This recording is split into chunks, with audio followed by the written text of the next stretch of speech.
Kwenye mashindano ya kimataifa, mchezo wa kwanza ni dhidi ya Petro Atletico de Luanda.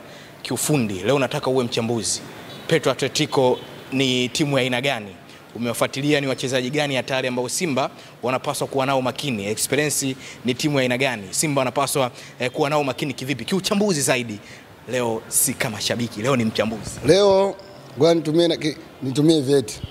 Sikupata nafasi kuzifuatilia hizi timu, lakini rekodi zake ninazo, pia najua mifumo yao. Ndio, mifumo yao wanacheza mipira ya pressure au mipira ya kushambulia au kupishana uwanjani, mpira wa chini. Hususan experience ya Tunisia ambao ni Waarabu hao. Hao waumini wa mpira wa kasi wanategemea sana mawinga pembeni. Timu kikuta inategemea mawinga pembeni, tegemea mpira wa kasi. Pia ni watu wa kujiami. Wanapokuja Benjamin Mkapa tutarajie kujiami, watarudi nyuma kudefense, kutengeneza pia na kushambulia kwa counter. Na kiangalia uwezo wa kocha yangu wa Pentive, kocha wa Simba au tunaweza tukasema manager, na muangalia mifumo yake. Pia ni kocha kujiami, ni kocha mwenye kufikiria umbali mrefu, anaona kwamba timu yangu inahitaji nini wakati huu. Je, nifanye sababu gani, muongeze mchezaji gani nipate matokeo. Ana wachezaji wazuri safu ya ushambuliaji, ana wachezaji wazuri viungo katikati, ana wachezaji wazuri katika back line. Naweza tukasema upande wa kublock. Pia tuna kipa mzuri, si ndio? Kwa hiyo mimi naiona Simba japo kwa ugumu wa mechi, lakini kwa experience ya Simba pamoja na uwezo wa wachezaji na uwezo wa kocha, naiona Simba kupata matokeo mazuri katika mechi zote. Ingawa tukienda kucheza ugenini, kuna baadhi ya nchi naweza tukapata matokeo magumu, experience kule Tunisia. Kule na mimi tutaenda, lakini tunaenda kwa tahadhari kubwa. Ila kwa hizi timu hizi nyingine zilizobaki, sioni Simba au sioni timu kuja kuzuia Simba. Kwanza kwa experience ya Simba, kwa ukubwa wa Simba. Unajua sisi tunachukulia kawaida sana Simba, lakini katika moja timu vigogo barani Afrika, Simba pia timu kigogo. Katika timu ambayo tunaweza tukasema vikwazo. Kwa hapa tunapoongea mimi na wewe, hizo timu zozitaja hizo nyingine, timu ambazo wanazoziwazia Simba na experience ya Tunisia. Wana timu ambazo wanazoziwaza. Hata experience timu ambayo anaiwaza ni Simba. Ndio timu pekee inaweza kumwekea ugumu kutokana na uwezo wake na wachezaji wake bora.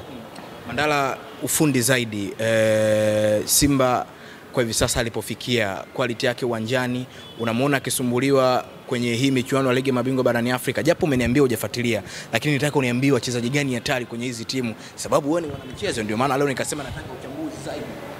Wachezaji, sikiliza, kuna kitu cha kielewa. Unajua asilimia kubwa wachezaji wa Afrika madaraja yana daraja zaidi ya madaraja matatu. Kuna daraja la kwanza, la pili na la tatu. Pia hata timu zina daraja la kwanza, la pili. Siongelee daraja hizi za ligi, naongelea madaraja za timu za barani Afrika. Simba ipo timu daraja la pili. Simba. Experience ya Tunisia pia ipo daraja la pili. Ilikuwa la kwanza ikashuka, ipo daraja la pili. Walobaki hapo daraja la tatu. Hawa wa nyuma. Kwa hapa kuna timu mbili zina daraja moja. Alafu na timu mbili zina daraja moja, wao kama wao. Ukifuatilia wachezaji wao wanaocheza pia na madaraja pia hivyo hivyo. Tunaenda kucheza timu za daraja la pili na timu ya daraja la tatu. Umeelewa, zimekutana grupu moja. Kwa sisi Simba, mimi naamini kwa mchezo wa Simba na quality ya wachezaji wa Simba, sioni hizi timu pinzani hizi mbili za chini zikakuka compare quality ya Simba na wachezaji hawa ya timu za chini. Vitu vingi tofauti. Ila naweza nikakompare wachezaji wa Simba na wachezaji wa experience ya Tunisia.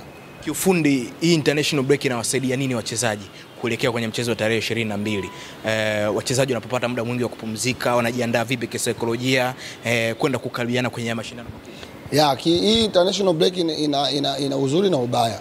Ubaya wake wachezaji wanapata ile fitness, kwa sababu mchezaji anapokaa bila kucheza mpira fitness inashuka, lakini uzuri wake pia mchezaji anajitengeneza mazoezi yake. Yeye kama yeye anafanya jitihada zake za mazoezi. Sasa hapa ni mtu binafsi, yeye kutengeneza mazoezi yake, kutengeneza body nini tunasema, kutengeneza body fitness, si ndio? Yeye kama yeye mwenyewe, si ndio? Ila tukiongelea katika hii issue international break, naomba kama klabu yetu tungetafuta hata mechi za kirafiki. Yaani tucheze zile mechi za kirafiki hata kule Bunju. Kwa hiyo tunacheza mechi za kusaidia ili kwa ajili ya kutengeneza wachezaji, ile muunganiko, combination kimwili ili timu tukienda katika michuano hii combination ya timu iwepo, kwa sababu timu yetu tunaona sasa hivi inaanza kutengeneza combination yake. Kwa hiyo ili combination iendelee, timu inacheza mara kwa mara. Shukrani sana. Nashukuru.